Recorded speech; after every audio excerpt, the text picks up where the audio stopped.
Vamos entonces con la agenda, con la mirada de los clasificadores complementarios. Aquí vamos a hablar un poco entonces de esos clasificadores complementarios. Ya dimos el repaso por el catálogo, ya vimos los fundamentos conceptuales y necesitamos o es importante que avancemos en la mirada de los clasificadores complementarios, porque la mayoría de entidades, mal o bien, ya avanzó muchísimo en este proceso de la implementación del catálogo. Ya conoce los anexos, ya los ha maseado, ya los ha sufrido, ya los recuerda, creo que se los sabe de memoria más que yo.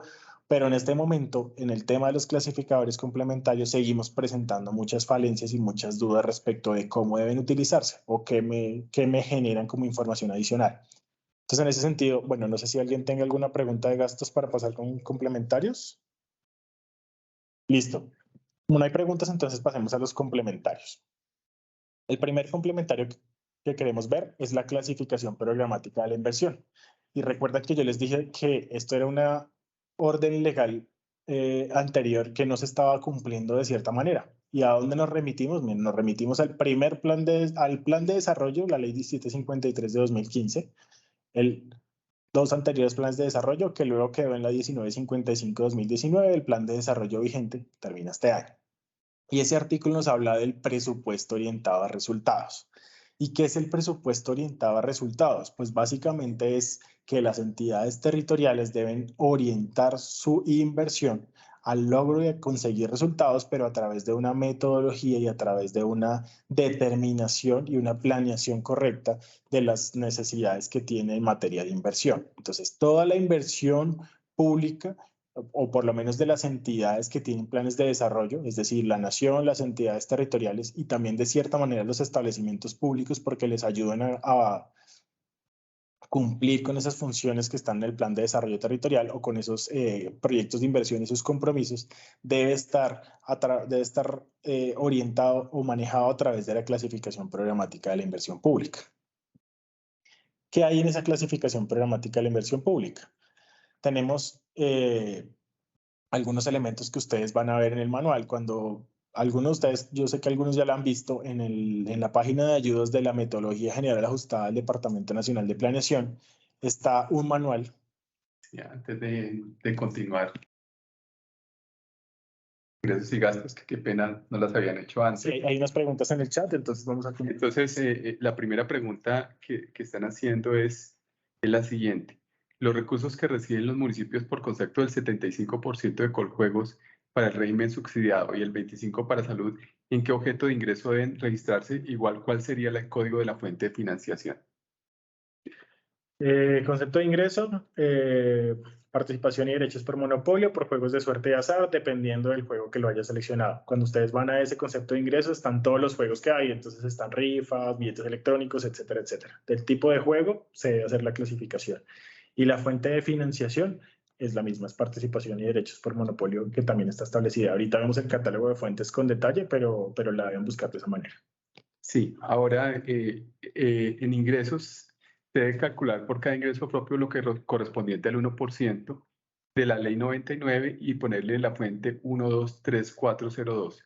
La pregunta es, en el gasto en sector ambiental, ¿dónde se presupuesta el 1% que se debe a la referencia de la fuente 123402 o de la 12001? Gracias. Bueno, esa es una pregunta que no tiene que ver directamente con el catálogo, pero vamos a dar algunas luces un poco de lo que conocemos. Esta dirección se ha manifestado ya muchos conceptos de cómo debe ser ese cálculo y esa clasificación de ese 1%, así que les remitiremos con el material, digamos, los conceptos que se han emitido al respecto. Y respecto de la fuente, pues al final sigue siendo ingreso corriente de libre destinación, es decir, la fuente que deben usar es la de ICLD. ¿Dónde clasificarlo en el gasto? Pues depende de cómo vayan a hacer el proyecto de inversión y cómo estén usando la clasificación programática, pero pues siguiendo los lineamientos de la ley 99 y lo que allí se indica respecto de cuáles son los gastos en los que se pueden usar. Listo. Seguimos entonces con la clasificación programática de la inversión. El primer elemento que aparece cuando hablamos de clasificación programática de la inversión, pues es un elemento que no está directamente en la clasificación, pero que sí está en la gestión del presupuesto en el Estatuto Orgánico de Presupuesto y es la sección presupuestal. Todos los gastos deben tener o deben estar, digamos, atados a una sección del presupuesto que es la que genera esa ejecución. Entonces, lo ponemos acá como el primer elemento, que no está ahí directamente o explícitamente en la clasificación programática, pero que en la gestión del presupuesto de inversión, pues sí debe estar identificado. Y pues ahorita veremos en Quipo cuáles son las secciones, o por lo menos dónde están las secciones sugeridas que se puede hacer esa clasificación. Tenemos los elementos de sector, programa, subprograma, elemento constitutivo, proyecto y producto MGA. Empecemos por el sector. Entonces, cuando uno piensa en el sector, ¿en qué está pensando? En el sector de inversión donde se está planeando el recurso. Entonces, normalmente cuando hablamos de sector, hablamos de los 18 sectores que aplican para territorio. Cuando uno mira ese manual de la MGA y el catálogo de productos, habla de sector, y en sector hablamos de los 18 sectores que son para nación, 17 sectores que aplican para nación y territorio, y el sector gobierno territorial que aplica solo para territorio. Entonces esos sectores, los 18, son los que van a usar en este caso y los que van a determinar cuál es la orientación sectorial de ese gasto. Si ese gasto es para, por ejemplo, para salud, si ese gasto es para educación, si ese gasto es para gobierno territorial, para inclusión social, etcétera, etcétera, etcétera. ¿Cuáles son los sectores que deben usar y cuál es la codificación que deben usar? La que está en la CPI. Entonces, ¿qué pasa si yo quiero, o en mi plan, en mi proyecto de gobierno, el plan de presupuesto, en la gestión, el plan de desarrollo, tengo un sector distinto? Pues ahorita, si ya lo tenía en su proyecto o en su plan de desarrollo, debe intentar buscar cuál es el sector que se asemeja a la CPI y de esa manera reportarlo. Pero en el próximo plan de desarrollo, a los que vayan a hacer el próximo plan de desarrollo, los mandatarios elegidos nuevos, no pueden tener sectores distintos a los que están en la CPI. Deben ser los de la CPI con la codificación y con la numeración que está en la clasificación programática. ¿Cuál es el programa? El programa es el que me va empezando a delimitar un poco más esa oferta y hacia dónde va ese gasto de inversión. Entonces, si yo ya sé que estoy hablando del sector salud, pues uno de los programas podría ser algo así como el régimen subsidiado. Uno de los programas que me va a decir hacia dónde estoy ubicando ese sector, o es enfocando en el sector, en cuál programa de inversión, de los que de nuevo repito están en el clasificador programático y son los que deben usar, estoy enfocando ese gasto de inversión. En su programa tenemos un concepto que es genérico, es decir, normalmente los subprogramas en la clasificación programática tienen nombre intersubsectorial con el nombre del sector. Todos se llaman igual, entonces van a encontrar intersubsectorial educación, intersubsectorial salud, etcétera, etcétera, etcétera. Y pues son, digamos, elementos ya adicionales al programa, pero que nos permiten irnos enfocando el objeto de gasto y en cómo estamos gastando la inversión. Tenemos otro elemento que es el elemento constitutivo. El elemento constitutivo es un elemento que para los que somos juiciosos ya han visto el manual, está solamente en el manual. Cuando uno descarga el archivo de la CPI que está en Excel, no encuentra por ningún lado el elemento constitutivo. ¿Por qué? Pues porque esto es un elemento ya de detalle adicional muy particular de la metodología general ajustada, que no se requiere para efectos de la gestión del presupuesto, pero que para efectos de la clasificación programática es importante. Tenemos el proyecto de inversión. Entonces, ¿qué es el proyecto de inversión? Pues es la semilla de la inversión de la entidad. La semilla de esa inversión que está orientada ya desde un sector, desde un programa, desde un subprograma y que tiene un nombre muy particular de cada una de las entidades. Entonces, recuerdo por ahí un programa que fue un proyecto muy famoso que era la Antioquia Más Educada, recuerdan ustedes que se llamaba así. Entonces, de esa manera tenemos proyectos que tienen nombres distintos, que cada entidad le da un nombre particular, pero que obedece a esa planeación y a esa planeación, digamos, sectorial y que está con toda la metodología general ajustada. Entonces, yo les repito acá que lo que deben seguir para efectos de la clasificación programática de la inversión es lo que tiene que ver con la metodología general ajustada. Y finalmente tenemos el producto MGA o producto de metodología general ajustada. Aquí le pusimos un apellido que es MGA para no confundirlo con la clasificación central de productos. ¿Pero qué es el producto MGA? Pues es todo el MECUM institucional que tiene la entidad para efectos de su gestión y de su presupuesto de inversión. ¿Cuál es el listado de cosas que hace la entidad o cómo las hace para la inversión, para ejecutar la inversión? Entonces acá tenemos el detalle de todos los productos. Estos productos normalmente tienen 7 dígitos, un código asociado de 7 dígitos, que es el que ustedes deben reportar cuando van el reporte de la información. ¿De qué se construye ese código de 7 dígitos? Los primeros 2 corresponden al sector, El tercero y el cuarto corresponden al programa y los últimos 3 corresponden al producto como tal. Entonces, normalmente van a tener un código de 7 dígitos que con ese código vamos a saber cuál es el producto de la MG asociado, pero adicionalmente a qué sector y a qué programa corresponde. Y esto es muy importante ya que sabemos que hay gente de planeación en esta reunión. Esta es la parte fundamental en la que las secretarías de Hacienda y de Planeación tienen que coordinarse, porque normalmente las secretarías de Hacienda no conocen estos detalles de la clasificación programática de la inversión. Y las secretarías de Planeación no conocen el detalle de la programación o de la ejecución presupuestal que hacen. Entonces acá es donde es importante que se tomen un café los dos secretarios, que hagan algún ejercicio de integración, que se conozcan, porque va a ser muy importante que trabajen de la mano. Para que esta información de planeación llegue a Hacienda, para que Hacienda la pueda entender, pero también que Hacienda pueda, a través de la información que ellos tienen en su presupuesto, que planeación se, digamos, involucre en estos temas. Entonces acá es muy importante y es un llamado que siempre hacemos como dirección a que entiendan que esto no es una labor solamente de Hacienda. Si la Secretaría de Hacienda es la única que está haciendo esta labor, créanme que van a tener muchísimos problemas. Va a ser muy complejo que lo hagan. Entonces es importante que ustedes aquí ya se coordinen con las secretarías de planeación y con las secretarías sectoriales para que todo este engranaje presupuestal empiece a funcionar bien. Aquí, como les decía, está el listado de sectores. Estos son los sectores que son susceptibles de usar por la nación y territorio. Son 17 en total. Entonces, acá tenemos desde información estadística hasta inclusión social y reconciliación o deporte y recreación. Y tenemos el sector gobierno territorial, que tiene el código 45 en la clasificación programática de la inversión, que solo aplica para territorio y que tiene muchos de los elementos que antes teníamos en otros sectores o en otros, digamos, tipos de inversiones y que son importantes para la entidad. Entonces, ¿cuáles son los que pueden usar? De nuevo, solamente estos 18, con la codificación y con el nombre que están allí señalados en esta clasificación.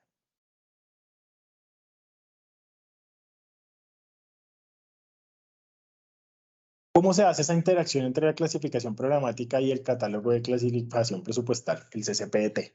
Entonces, cuando pensamos en la esfera de la planeación, pensamos en esos documentos o en esos elementos de planeación que son importantes para un gobierno, empezando por el plan de desarrollo, por el plan de acción y por ese plan operativo anual de inversiones que restringe o va delimitando esa acción o esos recursos que se requieren para ejecutar ese plan de desarrollo.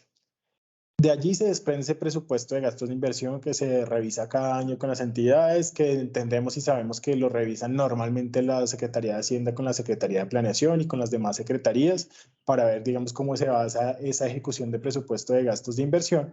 Pero ese presupuesto de gastos de inversión desde la esfera de la planeación, pues tiene los elementos que ya vimos, tiene las secciones presupuestales, los programas, los subprogramas y los proyectos de inversión y tiene el producto MGA. Es solamente a través del producto MGA y su interacción con el objeto de gasto, que yo sé cómo va a ser la ejecución de esa clasificación programática de la inversión. Entonces, vamos a ver un ejemplo. El subsidio, unos subsidios de vivienda. Es una política muy deseable de las entidades territoriales que otorguen subsidios de vivienda a sus ciudadanos.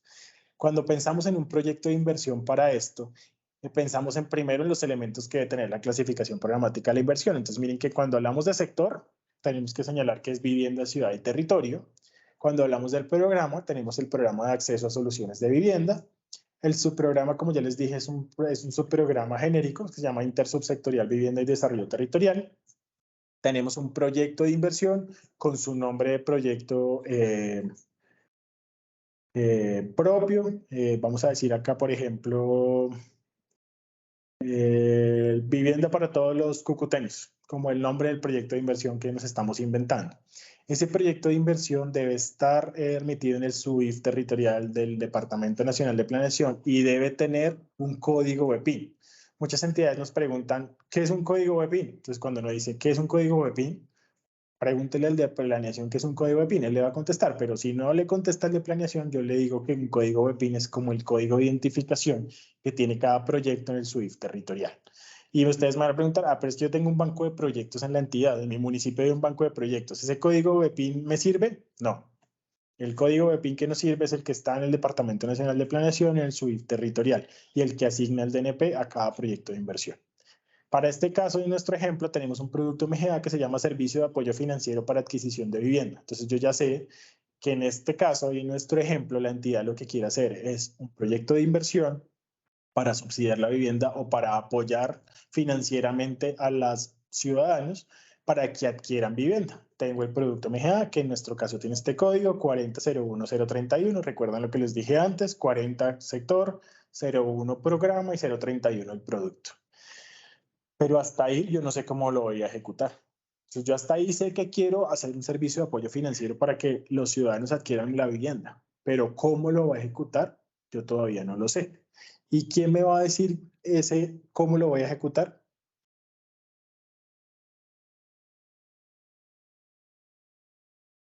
Pues el objeto de gasto del catálogo. Entonces, miren que acá tenemos un ejemplo que nos muestra que podría hacerse de dos maneras. Tenemos ese producto MGA y ya dijimos que es un servicio de apoyo financiero para adquisición de vivienda, perdón. Pero ¿cuál es el objeto de gasto del CCP? El cómo lo voy a hacer. Ah, no, que es que lo que yo voy a hacer es contratar una constructora que me construya las viviendas y después le entregue las viviendas a quien yo decida de los ciudadanos o a las personas que yo elija de la lista que he determinado y de las características y las condiciones particulares que yo como entidad territorial generé. Entonces lo que voy a hacer es una transferencia corriente a una empresa constructora y el objeto de gasto será productores de mercado que distribuyen directamente a los hogares. Este es el objeto de gasto que usaría en ese caso. Pero ustedes me dirán, ah, no, pero es que yo no lo voy a hacer a través de una empresa constructora, yo lo voy a hacer a través de un subsidio directo al ciudadano. Entonces le voy a decir a cada ciudadano que está en la lista que yo adopté, que tiene un subsidio por parte de la entidad territorial, que vaya a busque su proyecto de inversión, que adquiera, digamos, el negocio y que haga el negocio con la constructora y yo le pago el subsidio o el recurso, le doy ese apoyo financiero para que vaya pagando su vivienda. Entonces, en este caso, miren que el objeto de gasto es distinto. Acá ya estamos hablando de una transferencia de capital para la adquisición de activos no financieros. Estoy haciendo una transferencia distinta o un objeto de gasto diferente al que hiciera si es directamente con la constructora. Entonces, miren que depende cómo vaya a ejecutarse el objeto de gasto, pero es a través del producto MGA que yo tengo el enlace para ese objeto de gasto. El segundo clasificador del que vamos a hablar ahorita es la clasificación central de productos. Bueno, no sé si hay alguna pregunta, alguien ahí por el chat. Hay más que preguntas, hay un comentario que está haciendo uno de los funcionarios, me imagino que es uno de los funcionarios de planeación, Sí. y tiene que ver con, dice Carlos, más que articular con planeación es aplicar el proceso legal de programación presupuestal donde a partir del POAI y ya han estar establecidos los BPIN y el CPI. Es básicamente un comentario. Sí, sin duda. Eso está establecido. Digamos, lo que hemos encontrado nosotros y por qué hacemos la recomendación es que muchas entidades, esperamos que no sea el caso de ustedes, parece que no lo es, no existe una coordinación entre las dos secretarías. Entonces, normalmente, ¿qué encontramos? Que la Secretaría de Hacienda hace todo el presupuesto de inversión y nunca habla con la planeación y no tiene ni idea cuáles son los objetos, los proyectos de inversión o cómo está el registro en la metodología general ajustada, cómo está el SWIFT territorial, incluso si tiene BPIN. Entonces, lo que hemos encontrado en muchas entidades es que ni siquiera saben qué es un BPIN, como les decía, o cuál es el BPIN de sus proyectos o qué proyectos de inversión tienen. Entonces, por eso es como el llamado a que haya esa interacción. Pero en este caso, estamos de acuerdo en que esa es la lógica que deben tener y si lo hacen de esa manera, pues digamos que ya están cubriendo una parte de los problemas que tienen otras entidades. La segunda es entonces la clasificación central de productos. La clasificación, ¿alguien tiene una pregunta? Por ahí hay un micrófono abierto. Okay.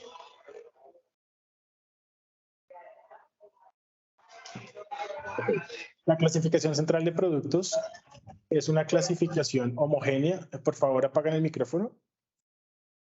Es una clasificación homogénea de bienes y servicios que está construida no pensando en la gestión del presupuesto de las entidades territoriales. Entonces, el primer error que tenemos cuando pensamos en la clasificación central de productos es que pensamos que el DANE o la gente del ministerio o la gente del gobierno nacional se creó una clasificación de bienes y servicios para saber qué hacemos en las ejecuciones de presupuesto de las entidades territoriales. Pues les digo no, esta clasificación está pensada de esa manera.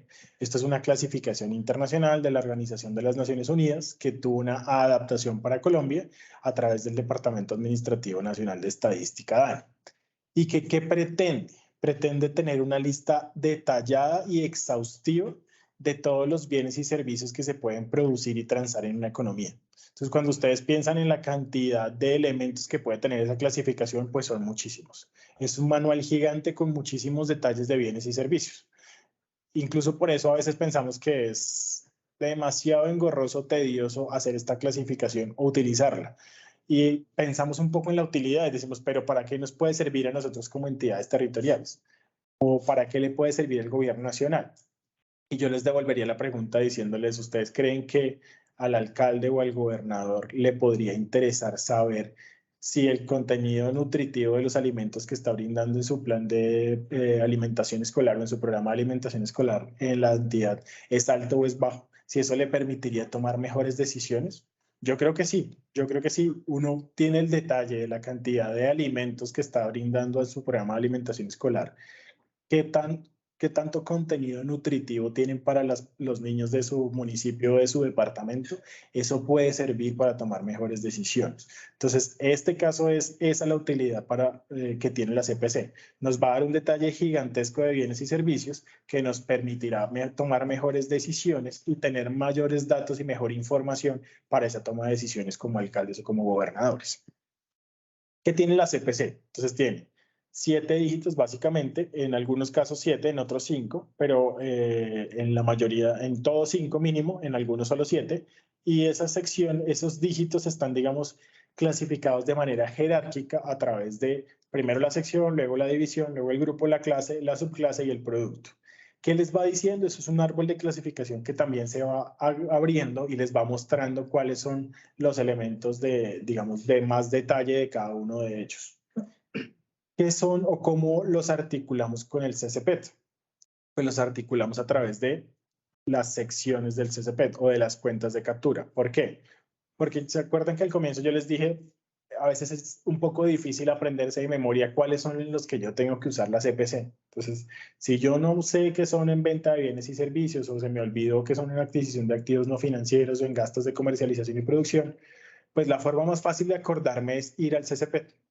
Donde yo encuentre en el CCPET cuentas de captura que sean estas y que corresponden a los nombres de las secciones de la CPC, ahí la tengo que usar. O sea, esa es la forma más fácil de acordarse.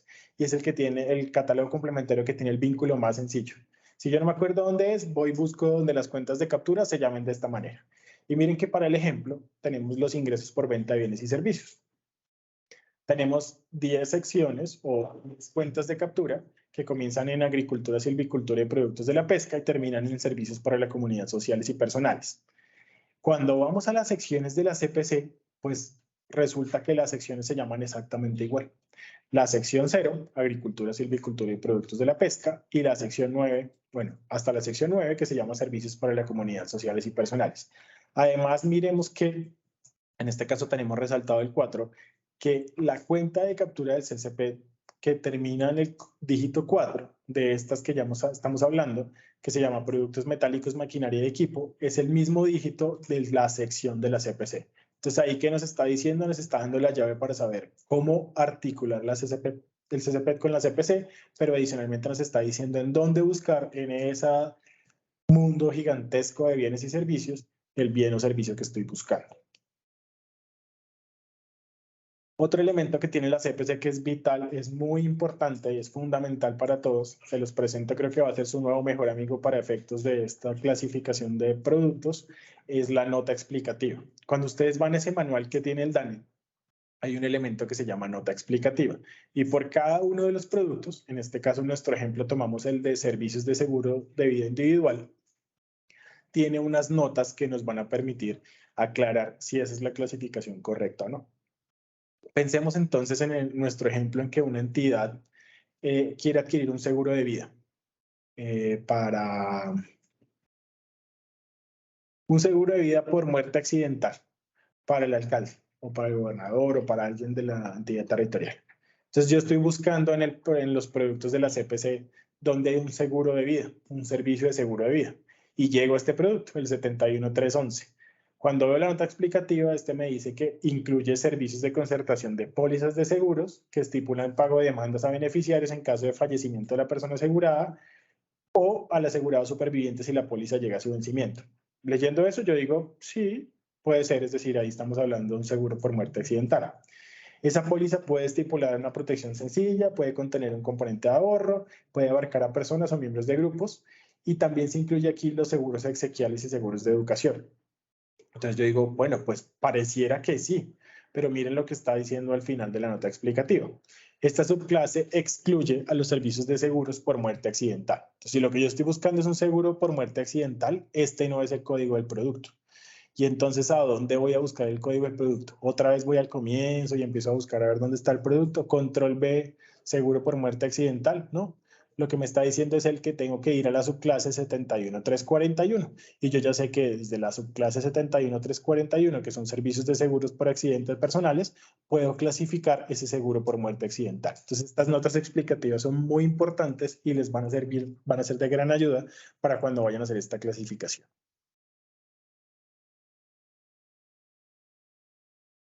Acá tenemos otro ejemplo, el ejemplo de la interventoría. Una pregunta muy común de las entidades. ¿Dónde clasifico la interventoría de los proyectos de inversión? Si es una adquisición de un servicio, ¿en dónde está? Entonces pensemos en que estamos hablando de gastos, estamos hablando de gastos de inversión. Básicamente lo que estoy haciendo es adquiriendo un servicio, entonces estoy en adquisición de bienes y servicios. Sé que esto es una adquisición de un servicio y voy a buscar el código de adquisición de servicios que corresponde. Recuerden que yo les dije que el último dígito correspondía al primero de la sección. Pues supongamos para efectos de este ejemplo que yo todavía no sé cuál es el producto. Entonces esta parte la voy a dejar todavía en blanco porque yo todavía no sé cuál es la cuenta de captura. Pero sí me voy a la CPC y busco ese servicio de interventoría. Entonces, si yo pongo control B interventoría, probablemente no me va a salir nada. Pero si empiezo a pensar en qué es un servicio de interventoría, puedo tener más luces de dónde encontrar. Entonces, primero, pues es un servicio que presta una empresa o que está prestado a una empresa o un servicio de producción. Es un servicio que es profesional, que es científico, que es técnico, que no está clasificado anteriormente o que no está clasificado en otros lugares y que podríamos usar para este caso y hemos dado la búsqueda y hemos encontrado un código de producto que es el 83939 que se llama Otros servicios de consultoría científica y técnica no clasificados previamente. Entonces, cuando vamos a la nota, digamos, aclaratoria de este, nos va a especificar qué hay ahí, qué está clasificado ahí, qué no. Y en este caso, coincide con el elemento de interventoría que estamos buscando, porque no está específicamente la palabra interventoría, pero ¿qué es en sí mismo un servicio de interventoría? Pues un servicio de consultoría científica y técnica. Y que no hay una clasificación, un producto distinto en los anteriores. Entonces, como ya sabemos que el producto de la CPC en nuestro ejemplo es el 83939, sabemos que la cuenta de captura de la del CCPET tiene que ser el que termina en 8, que en este caso es servicios prestados a las empresas y servicios de producción. De nuevo, el mismo nombre y el mismo código de la sección de la CPC. Entonces, este es un ejemplo de cómo un poco ubicar ese tipo de productos. El tercer catálogo complementario que tenemos es el de fuentes de financiación. Entonces, este catálogo tiene algunos lineamientos o algunos elementos fundamentales que son importantes para todos. Primero, pues que está construido a partir del catálogo de ingresos del CCPET, pero no puede ser el mismo catálogo de ingresos del CCPET. Ustedes dirán, ¿pero por qué? O sea, yo podría tener todos los conceptos de ingreso del CCPET como fuentes de financiación y uno podría, en esencia uno podría, pero si uno se pregunta cuál es la utilidad de tener todo el catálogo de ingresos como catálogo de fuentes de financiación, pues yo no creo que haya una respuesta convincente que me diga a mí la utilidad es fundamental y yo con el catálogo de ingresos tengo todo el detalle que requiero. Quizás no necesito ese detalle para efectos del catálogo de fuente de financiación. Entonces, primero, está construido a partir de ese catálogo. Segundo, tiene en cuenta las necesidades de seguimiento que tienen las entidades. Tercero, está alineado con la gestión presupuestal de las entidades. Como les decía ahorita, estoy seguro que la mayoría de ustedes ya tienen un catálogo de fuentes de financiación en su gestión de presupuesto. Al menos tiene un listado de fuentes definido con algún código particular y las usa siempre en su presupuesto. Entonces acá lo que estamos diciendo es pongámonos todos de acuerdo en las reglas y en los nombres y los códigos. Hagamos un catálogo de fuentes único para todos. Que tiene una agrupación por cuentas homogéneas. Entonces aquí vamos a ver que hay algunas agrupaciones o algunos sectores de fuentes que no son importantes agregarlos para efectos de entender cuál es esa lógica fuente de uso. Y por último, que tiene una codificación independiente y estructurada. Entonces, sí parte del catálogo de ingresos. Ya dijimos que no es el mismo catálogo de ingresos, parte de allí, pero además tiene una codificación independiente que tiene una estructura separada del CCPET. Entonces, aunque está construido a partir del catálogo de ingresos, tiene esa codificación independiente y que se estructura de manera diferente. Acá vamos a ver un ejemplo. Entonces, ¿qué tenemos en la estructura del catálogo de fuentes de financiación? Básicamente tenemos 5 elementos: el ámbito, el grupo, el subgrupo, la clase y la subclase. ¿Qué hay en el ámbito? Solamente 2 elementos: si es del presupuesto ordinario o si es del sistema general de regalías. Que pues para efectos de esta capacitación y de lo que estamos viendo en este momento, ¿qué es lo que necesitamos o qué es lo importante? El presupuesto ordinario. El sistema general de regalías en este caso, aunque no lo hemos dicho, no hace parte del catálogo de clasificación presupuestal, no hace falta del presupuesto ordinario. Entonces en el ámbito siempre vamos a tener uno presupuesto ordinario. En grupos, ¿qué tenemos? Los primeros elementos de ingresos: disponibilidad inicial, ingresos corrientes y recursos de capital. Para efectos de nuestro ejemplo, pues la disponibilidad inicial, digamos, no aplica para las entidades territoriales. Entonces no vamos a obviar la disponibilidad inicial y arrancamos con ingresos corrientes. ¿Qué hay en subgrupo? Depende. ¿De qué depende? De lo que usted haya señalado como grupo. Entonces, no todos los subgrupos hacen parte del grupo. Si usted señala en grupo no ingresos corrientes, sino por ejemplo recursos de capital, miren que los subgrupos son distintos, se llaman diferente, pero vamos a arrancar por los ingresos corrientes. ¿Qué grupos hay allí en los ingresos corrientes? Tenemos el de ICLD, la fuente ICLD, ingresos corrientes de libre destinación. Tenemos el subgrupo de destinación específica por acto administrativo, todas esas rentas que tienen una destinación específica a través de un acto administrativo propio, es decir, un acuerdo o una ordenanza. Tenemos los subgrupos de destinación específica por ley, aquellos que están en la ley, y los del Sistema General de Participaciones. ¿Por qué el Sistema General de Participaciones está separado? Pues para efectos del seguimiento y el control de esos recursos es necesario tener unas desagregaciones diferentes. ¿Qué hay en la clase cuando seleccionamos el subgrupo de destinación específica por ley o SGP? ¿Y por qué arrancamos por ahí? ¿Por qué no miramos ICLD? Porque al final, ¿qué va a haber en la clase de ICLD? Pues solo ICLD. Es decir, la clase va a ser genérica ICLD y subclase va a ser la fuente ICLD. ¿Qué hay destinación específica por acto administrativo? Pues depende de lo que la entidad tenga como acto administrativo. Sin embargo, empecemos por la destinación específica por ley. ¿Qué hay en la destinación específica por ley? En clase tenemos si el ingreso es tributario, si el ingreso es no tributario, si el ingreso es de una transferencia corriente o es una destinación agrupada. ¿Y qué hay en el subgrupo Sistema General de Participaciones? Pues las participaciones: educación, salud, propósito general, asignaciones especiales y agua potable y saneamiento básico. ¿Qué es una destinación agrupada? Cuando miramos la clase, que es quizás como lo más raro. Entonces, cuando hablamos de clase tributaria, pues ya entendemos cuáles son los tributarios desde el catálogo, cuáles son los no tributarios y cuáles son las transferencias corrientes. Pero ¿qué es una destinación agrupada?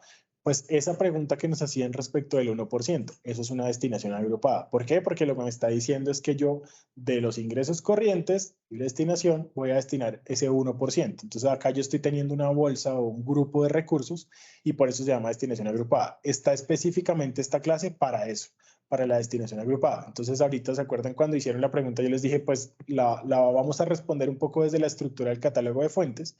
Lo que yo tengo es un ámbito presupuesto ordinario, un grupo ingreso corriente, un subgrupo destinación específica por ley y una clase destinación agrupada. Entonces, en el ejemplo, la persona que nos preguntó, ya no recuerdo el código que nos dio, pero creo que fue ese, 1, 2, 3, 4, si no estoy mal.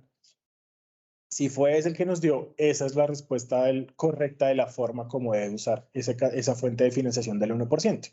Con la fuente de financiación 1.2.3.4 y creo que es el punto 1 sobre el 1%. El último sí no estoy seguro, pero lo buscan en la lista de subclases.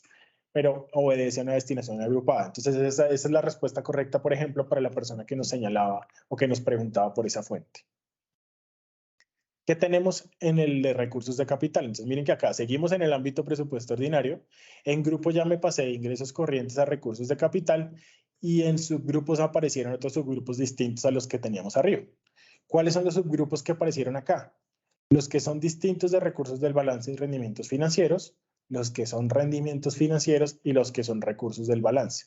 Entonces, ¿se acuerdan cuando hablamos al comienzo de que los rendimientos financieros y los recursos tenían una agregación muy grande para efectos de la gestión del presupuesto o de seguimiento? Pues con el catálogo de fuentes de financiación, de cierta manera suplimos esa necesidad, porque ya separamos y empezamos a codificar de manera separada y distinta a los rendimientos financieros y los recursos del balance. Pero empecemos con el primer grupo, distintos de recursos del balance y rendimientos financieros. ¿Qué vamos a tener en clase? Una clase que es genérica que se llama capital. Entonces vamos a tener presupuesto ordinario, recursos de capital, distintos recursos del balance y rendimientos financieros y una clase genérica de capital. Ahí van a encontrar todos los demás recursos de capital, por ejemplo, la disposición de activos o los recursos de crédito interno o externo, etcétera, etcétera. ¿Qué tenemos en el segundo subgrupo, en rendimientos financieros? Dentro de la clase tenemos la primera, que es impuestos, contribuciones, tasas y derechos administrativos. La segunda, del Sistema General de Participaciones. Y la tercera, otros sobre los que no recaen destinaciones específicas. Entonces, miren que los rendimientos se van clasificando de acuerdo con el grupo al que pertenece. En el primero están todos los elementos tributarios y no tributarios. Básicamente, si son impuestos, si son contribuciones, tasas o derechos administrativos. En la segunda clase, porque es importante separarlos por su destinación, todos los que tienen que ver con el Sistema General de Participaciones. Y en el tercer grupo, los demás rendimientos financieros sobre los que no recaen destinaciones específicas y que por ende pues tampoco tiene mucho sentido o mucha importancia o desagregarlos con ese detalle, porque para efectos analíticos lo que nos importa es que no tienen una destinación específica, entonces lo agrupamos en esta clase.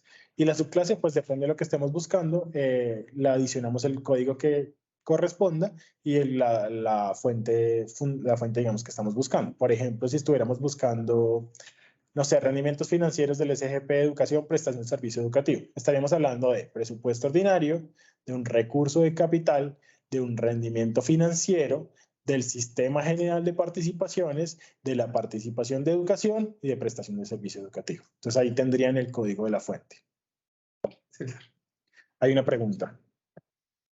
Y sí, hay una pregunta, igual creo que la respuesta es sí, pero igual firmemos con el experto. Ok. Buenos días. La destinación agrupada se puede clasificar, ejemplo, una renta que solo está destinada específicamente a un sector específico solo en un 30%. No. La respuesta es no. Una destinación agrupada, como les decía, ese 1% es sobre todo los ingresos corrientes de libre destinación. Pero en el caso en que me están preguntando, estamos hablando de un 30% de una renta específica y no nos mencionan cuál. Pero supongamos que es una renta específica cualquiera. ¿Eso qué debería o cómo debería clasificarse entonces?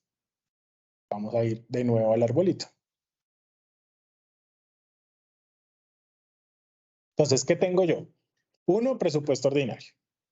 2, voy a suponer que la renta de la que me está hablando es un ingreso corriente, que es la mayoría de los casos, pero pues bueno, como no nos lo señala, lo voy a suponer que es un ingreso corriente. Entonces, ¿qué sería en un ingreso corriente? ¿Es ingreso corriente de libre destinación? En este caso no, porque ese 30% del que estamos hablando no es ingreso corriente, tiene una destinación específica. ¿Esa destinación específica es por ley? No. O bueno, suponemos que no, ahí no está hablando de que haya sea una ley la que esté dando esa destinación. ¿Es del SGP? Tampoco nos lo está diciendo en la pregunta, entonces estamos suponiendo que no tiene que ver con SGP. ¿De qué tendría que ver entonces? De una destinación específica por un acto administrativo, porque acá lo que estamos diciendo es que a través de un acto administrativo propio, la entidad territorial, ya sea un acuerdo o una ordenanza, destinó el 30% de una renta a un destino específico. En ese sentido, la fuente que debería usar tendría que ser presupuesto ordinario, ingresos corrientes, es decir, 1.2 y luego punto 2, destinación específica por acto administrativo. Esa clase ya es genérica, creo que tiene un 0 y una subclase 0, porque creo que está como destinación específica. Sin embargo, pues el resto del detalle la buscan en el listado. Obedece a esa clase. ¿Por qué no una destinación agrupada? Porque es que miren que la destinación agrupada es una clase que solo corresponde a destinaciones específicas por ley. Entonces, como no nos están señalando que la destinación que tiene la renta que nos están preguntando es de una ley, sino es de un acto administrativo propio, no podría ir por allá. Nos dicen en el chat que es un acto administrativo, exactamente. Entonces debería ir por acá. 1, 2, 2. No por la 2, 3, 4, que es destinación agrupada, sino por la 1, 2, 2, destinación específica por acto administrativo. Y pues ahí miran la subclase y la clase en la lista. César, hay otra pregunta. Sí, señor. ¿Qué ocurre con el SGP? ¿Cómo se tiene que reportar la destinación específica? Volvemos entonces. Miren que seguimos en presupuesto ordinario, seguimos en ingresos corrientes, pero miren que uno de los subgrupos es específicamente el Sistema General de Participaciones. Entonces, ¿de qué estamos hablando? Que tendríamos una fuente que comienza por el 1, sigue con el 2, sigue con el 4, Sistema General de Participaciones, y el siguiente código tiene que ver con la participación de la que estemos hablando. Entonces sería 1 si es educación, 2 si es salud, 3 propósito general, 4 asignaciones especiales y 5 agua potable y saneamiento básico, porque en la última versión ya no están los resguardos indígenas, que no está esta fuente en el catálogo de fuentes, pues por las particularidades de AESPRI.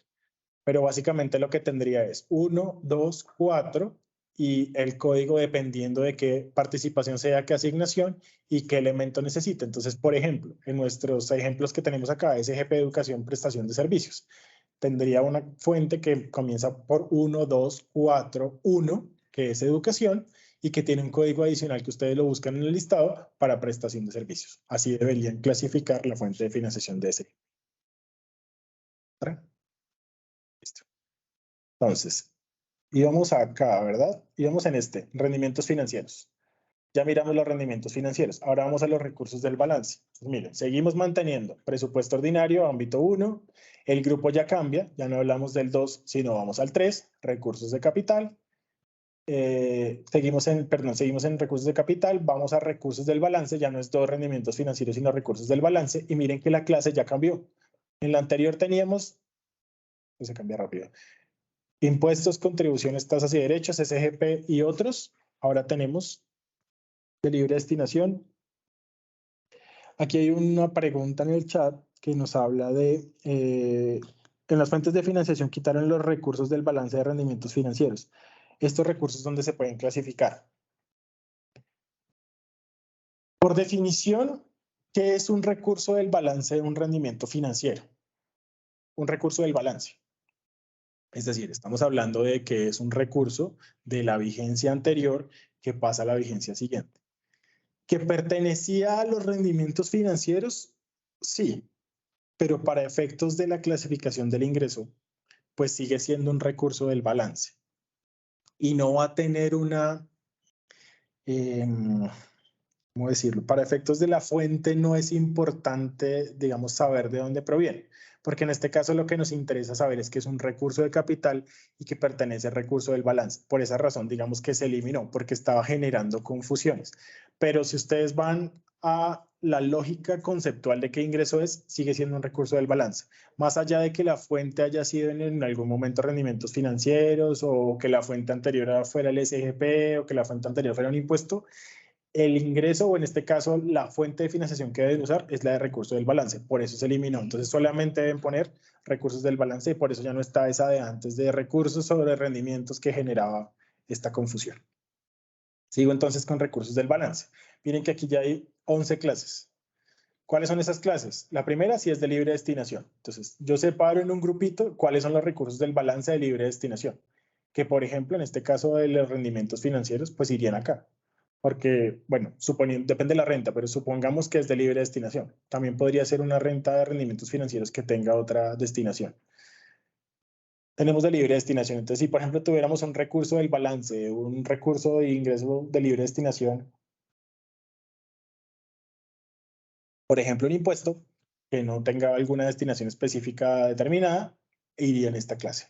Si el recurso del balance es de una destinación específica de acto administrativo, ¿se acuerdan la pregunta anterior respecto a ese 30% de esa renta? Por ejemplo, si se genera un recurso del balance de ese 30% que tenía una destinación, pues la clase que deben usar es la destinación específica por acto administrativo. Si estamos hablando de un tributo con destinación específica legal, si lo que tenemos es un tributo, pero ese tiene una destinación, no es de libre, sino tiene una destinación específica, debe estar en la clase 3. Si es un no tributario que también tiene una destinación específica, por ejemplo, una contribución o una tasa, lo deberíamos ubicar acá. Si es una transferencia corriente que tiene una destinación específica, va a ir en el 5. Si es una asignación del SGP, es un recurso del balance que proviene de las asignaciones del SGP, va a ir en las clases 6 a 10, como ya los vimos en la anterior. Entonces, primero educación, luego salud, etcétera. Y en la última, otros recursos de capital que no están especificados anteriormente. Entonces, miren que acá lo que tenemos básicamente es una separación de los que son de libre destinación, los que tienen algún tipo de destinación específica, los que son de SGP o los demás distintos a los que ya hablamos. Entonces, por ejemplo, acá tenemos recursos del balance de SGP Salud Pública. ¿Cuál sería la estructura de la cuenta?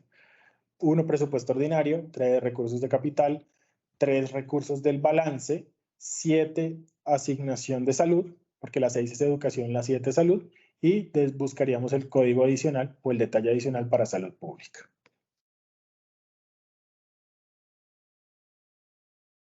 Aquí también vamos a hablar un poquito del ejemplo del catálogo de fuentes de financiación. Entonces, supongamos que para nuestro ejemplo yo tengo el impuesto de registro. Y ese impuesto de registro tiene 4 grupos o 4 componentes. Ese impuesto de registro se desagrega en 4 componentes. Uno, que es el impuesto de registro, digamos, normal. Lo tengo en la fuente, impuesto de registro, que en este caso es 123106. Tengo un 10% de esos ingresos corrientes de libre destinación, que es un departamento el que lo está recaudando y que tiene que destinarlo a FOMPET. Entonces, ese 10% de ese impuesto de registro debo tener la fuente de financiación 1.2.3.4.03. El 1% de los ICLD para la ley 99, una de las preguntas que nos hicieron al comienzo, que tiene un destino ambiental. Miren que tiene el mismo código de fuente, 1233403, porque estamos hablando de una destinación específica, en este caso por ley. Y un porcentaje o una parte de ese impuesto de registro que es de ingreso corriente de libre destinación. ¿Qué fuente tendría? 121000. Entonces miren que digamos que acá lo fundamental es entender que pueden haber rentas o ingresos que tienen básicamente 2 grupos. La parte que corresponde a ingreso corriente de libre destinación, este ingreso que es el más importante para todas las entidades, es el que más nos interesa, es el que les pregunta a ustedes el alcalde o el gobernador cuando van a hacer el presupuesto. ¿Cuánto es su ICLD que tiene disponible? ¿Y cuáles tienen alguna destinación específica? Si la destinación específica ya sea si es legal, por acto administrativo propio, etcétera, etcétera, o por SGP, lo que sea, pero esos son como los 2 grupos grandes. Y dentro de las destinaciones, pues separamos de acuerdo con eso, si es por un acto administrativo propio o si es, por ejemplo, por una ley. Entonces acá ese es el ejemplo, digamos, como para ver cómo se clarificaría ese ejemplo del catálogo de fuentes. Y vamos con el último. Creo que ya estoy cerca del receso, entonces me voy a tomar 5 minutos nada más con esta identificación de terceros para que vayamos a un receso y puedan ir a tomar un cafecito y estirar las piernas. Y es el de la identificación de terceros en ingresos y en gastos. Este código chip, que como ustedes saben en la última resolución se modificó y va a ser a través del código chip, ese código con el que usual tiene la entidad del reporte de información en el consolidador de Hacienda, pues podría ser aplicado casi que en todas las cuentas del CCPT, pero ¿tiene alguna utilidad en todas las cuentas? Nosotros les decimos probablemente en todas no. ¿En cuáles consideramos que tiene utilidad y cuáles son las que sugerimos como mínimo debe utilizarse esa identificación de terceros? En todas las transferencias corrientes, básicamente en las que tienen que ver con participaciones distintas de CGP, entidades territoriales, otras entidades de gobierno general, subvenciones y diferentes subvenciones. En transferencias de capital, en excedentes financieros, en dividendos y utilidades, en contribuciones especiales, por ejemplo, la cuota de fiscalización y auditaje. Es fundamental identificar quién está pagando la cuota de fiscalización y quién no. Y las capitalizaciones. Entonces, ¿en otras cuentas ustedes pueden usar la identificación de terceros? Sí. si lo consideran. ¿Cuáles son los mínimos? Estos. Y en gastos, ¿cuáles son los mínimos en gastos? Transferencias de capital y transferencias corrientes. Y todo lo que tiene que ver con tributos, tasas, contribuciones, multas, sanciones, intereses de mora. Entonces, en transferencias corrientes, importantísimo, subvenciones, empresas diferentes de subvenciones y entidades del gobierno.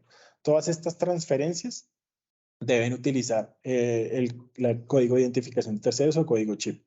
Y cuando haya gastos por algún tributo, alguna tasa, alguna contribución, alguna multa o sanción, pues a quien se le pague ese tributo, tasa, contribución, multa o sanción, debería ubicarse el código chip de eso. De nuevo, en el gasto puede haber otras cuentas donde lo quieran usar y donde se pueda usar, sí. Mínimo les recomendamos estas, o mínimo les sugerimos que deberían usar estas. Este es el mínimo que debemos tener para el código de identificación. Se puede hacer en otras cuentas, claramente, pero pues también hay que tener, digamos, presente que a veces la utilidad es menor al trabajo que significa hacer el código de tercero para el resto de cuentas. Entonces, acá tengo un ejemplo por ejemplo, un ejemplo de la cuota de fiscalización y auditaje. Entonces, la cuota de fiscalización y auditaje, pues que tiene que ver con estos ingresos. Miren que tenemos un ingreso que es corriente, que es no tributario, que pertenece a una contribución especial y a una cuota de fiscalización auditaje.